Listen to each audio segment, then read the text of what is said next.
ایک صحابی نے عرض کی حضور نماز میں دل نہیں لگتا، میرا قرآن پاک میں دل نہیں لگتا، درود و سلام میں دل نہیں لگتا۔ آمینہ کے معصوم لال نے کیا جواب دیا؟ حضور نے فرمایا جا اپنی نظر جا کے پاک کر لے، اللہ کے نبی کا وعدہ ہے تیرا سجدے میں دل لگنے لگ جائے گا۔ جا اپنی آنکھ کو طہارت دے، وضو کرا، نظروں کو پاک کر، اللہ کے رسول کا وعدہ ہے تیرا قرآن پاک میں دل لگے گا۔ جا کے اپنی نظر کو پاک کر، وعدہ ہے تیری زبان پہ درود و سلام جاری ہو جائے گا، اللہ کا ذکر جاری ہو جائے گا۔ میرے بھائیوں، عورت کا پردہ، عورت کا حجاب دین میں اسی طرح فرض ہے جس طرح نماز فرض ہے، جس طرح روزہ فرض ہے، جس طرح زکوٰۃ فرض ہے، اسی طرح عورت کا پردہ بھی فرض ہے۔ اگر کسی گھر میں عورت پردہ نہیں کرتی، اس گھر کے مکین سارے اللہ کے حضور جواب دے ہیں۔ میرے حبیب کریم علیہ السلام نے جس عورت کو پسند کیا، جس عورت کی تعریف کی، جس عورت کی بابت میرے نبی نے ارشاد فرمایا، وہ بڑے خوبصورت لفظ ہیں، صاحب احکام القرآن نے لکھے ہیں۔ میرے حبیب پاک نے صحابہ کی محفل سجائی، مجمع کھچا کھچ مسجد بھر گئی۔ حضور نے فرمایا بول کے بتاؤ خیر النساء کون سی ہے، عورتوں میں سب سے اچھی بی بی کون سی ہے، بول کر کے بتاؤ۔ حضرت صدیق اکبر سے لے کر مولا علی تک، حضرت علی سے لے کر جناب بلال تک، حضرت سلمان فارسی سے لے کر عبداللہ مزنی تک بھرا پڑا ہے مجمع۔ حضور نے فرمایا بولو سب سے اچھی عورت، سب سے اچھی عورت کون ہوتی ہے؟ ایک صحابی کہنے لگے حضور جس کی نماز قضا نہ ہوئی ہو، فرمایا وہ بھی اچھی ہے پر تم میری مراد کو نہیں پہنچی۔ ایک نے کہا حضور جو خامد کی تابع دار ہو، فرمایا وہ بھی اچھی ہے پر تم میری مراد کو نہیں پہنچی۔ ایک صحابی نے کہا یا رسول اللہ جو پاک دامن ہو، حضور نے فرمایا تم میری مراد کو۔ حضرت علی فرماتے ہیں جب سب کے جواب غلط ہو گئے تو میں، قد میرا چھوٹا تھا، میں پیچھے بیٹھا تھا، میں گردن جھکا کے پیچھے سے نکل گیا۔ سیدہ طیبہ طاہرہ حضرت فاطمہ الزہرا رضی اللہ تعالی، فرماتے ہیں بی بی صاحب کے پاس پہنچا، میں نے کہا فاطمہ حضور نے سوال کیا ہے۔ تو حضرت فاطمہ بھی گویا مسکرا کے کہنے لگی علم کے شہر کے دروازے تو آپ ہی ہیں، تو آپ یہاں آ گئے۔ کہا حضور نے سوال کیا ہے اور مجھ سے لے کر ابو بکر، عمر، عثمان غنی تمام کو کسی کو جواب نہیں آیا۔ حضور نے پوچھا بہترین عورت کون ہوتی ہے، بہترین خیر النساء، بہترین بی بی کون ہوتی ہے؟ حضرت سیدہ فاطمہ کہنے لگی علی بڑی سادی سی بات تھی، سادی سی بات تھی، سمجھ نہیں آئی؟ کہ فاطمہ بتلا دو اتنی سادی ہے تو۔ حضرت فاطمہ کہنے لگی سب سے بہترین عورت وہ ہوتی ہے نہ کبھی غیر محرم نے وہ بی بی دیکھی ہو، اگلے جملے بھی یاد رکھنے، نہ کبھی غیر محرم نے وہ بی بی دیکھی ہو، اور فرمایا نہ اس بی بی نے کبھی کوئی غیر محرم دیکھا ہو۔ صرف مرد پہ پابندی نہیں کہ وہ عورت نہ دیکھے، فرمایا عورت پہ بھی پابندی ہے کہ وہ بھی غیر محرم کا چہرہ نہ دیکھے، فرمایا بی بی نے بھی غیر محرم نہ دیکھا ہو، وہ خیر النساء ہے، وہ سب سے اعلیٰ۔ حضرت علی کہتے میں جھٹ سے آیا، پیچھے بیٹھا، بات ابھی جاری تھی، میں نے ہاتھ کھڑا کر دیا، میں نے کہا حضور میں بتاؤں؟ نبی پاک نے فرمایا بتلاؤ۔ تو کہتے ہیں میں نے کہا حضور بہترین بی بی وہ ہوتی ہے جس نے نہ کبھی غیر محرم دیکھا ہو اور نہ غیر محرم نے کبھی اسے دیکھا ہو۔ علی فرماتے ہیں میں نے جواب دیا تو میرے رسول کی آنکھوں میں آنسو آ گئے، حضور روئے اور فرماتے ہیں ہنستے مسکراتے اچانک صحابہ کے آنسو برسنے لگے، مجمع پہ کیف سا طاری ہو گیا، آنکھیں برسنے لگی۔ ہم لوگ حضور کے رونے پر سکتے میں آ گئے، نظر اٹھائی تو جواب تو میں نے دیا تھا، تعریف میری ہونی چاہیے تھی، شاباش مجھے ملنی چاہیے تھی۔ میرے حبیب نے رو کے آنسو پوچھ کے فرمایا میں تمہیں کہتا نہیں الفاطمہ تو بدعۃ منی، فاطمہ واقعی میرے جگر کا ٹکڑا ہے، فاطمہ میرے وجود کا حصہ ہے، میں تمہیں کہتا نہیں رہتا؟ کہا فاطمہ میرے جگر کا ٹکڑا ہے۔ حضرت علی فرماتے ہیں صحابہ میری طرف دیکھنے لگے اور کہنے لگے علی جواب تو دے، شاباش بی بی صاحبہ کو ملے۔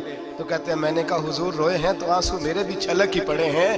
فرمانے لگے لفظ میرے ہیں پر سوچ اس بیٹی کے ہے جس کی تربیت محمد عربی نے فرمائی ہے۔ فرمایا جملے میرے ہیں، ناقل میں ہوں، بات میں بیان کر رہا ہوں، لیکن پیچھے سوچ اس نور والی بیٹی کی ہے جس کو اپنے گھر کے اندر رہ کے آنگن میں رکھ کے رسول پاک نے پرورش فرمائی۔ حضرت فاطمہ فرماتی ہیں حضرت علی میرے پاس دوڑے آئے اور کہنے لگے فاطمہ چل مسجد، پتہ نہیں حضور کو کیا ہو گیا ہے۔ حضور رو رو کے بحال ہو گئے اور حضور حجرے میں رو رہے ہیں اور ہچکیوں کی آواز مسجد میں آ رہی ہے، چل ذرا چل کے حضور کی بات دیکھ کیا ہوا ہے، ہماری تو طاقت نہیں اندر جانے کی۔ سیدہ طیبہ طاہرہ حضرت فاطمہ جھٹ سے پردہ اوڑا، حاضر خدمت ہوئی، اندر گئیں، کہتی ہیں حضور کے کندھے پہ ہاتھ رکھا تو محبوب بیٹی کے ہاتھ کی ٹھٹک محسوس کی، سر سجدے سے اٹھایا،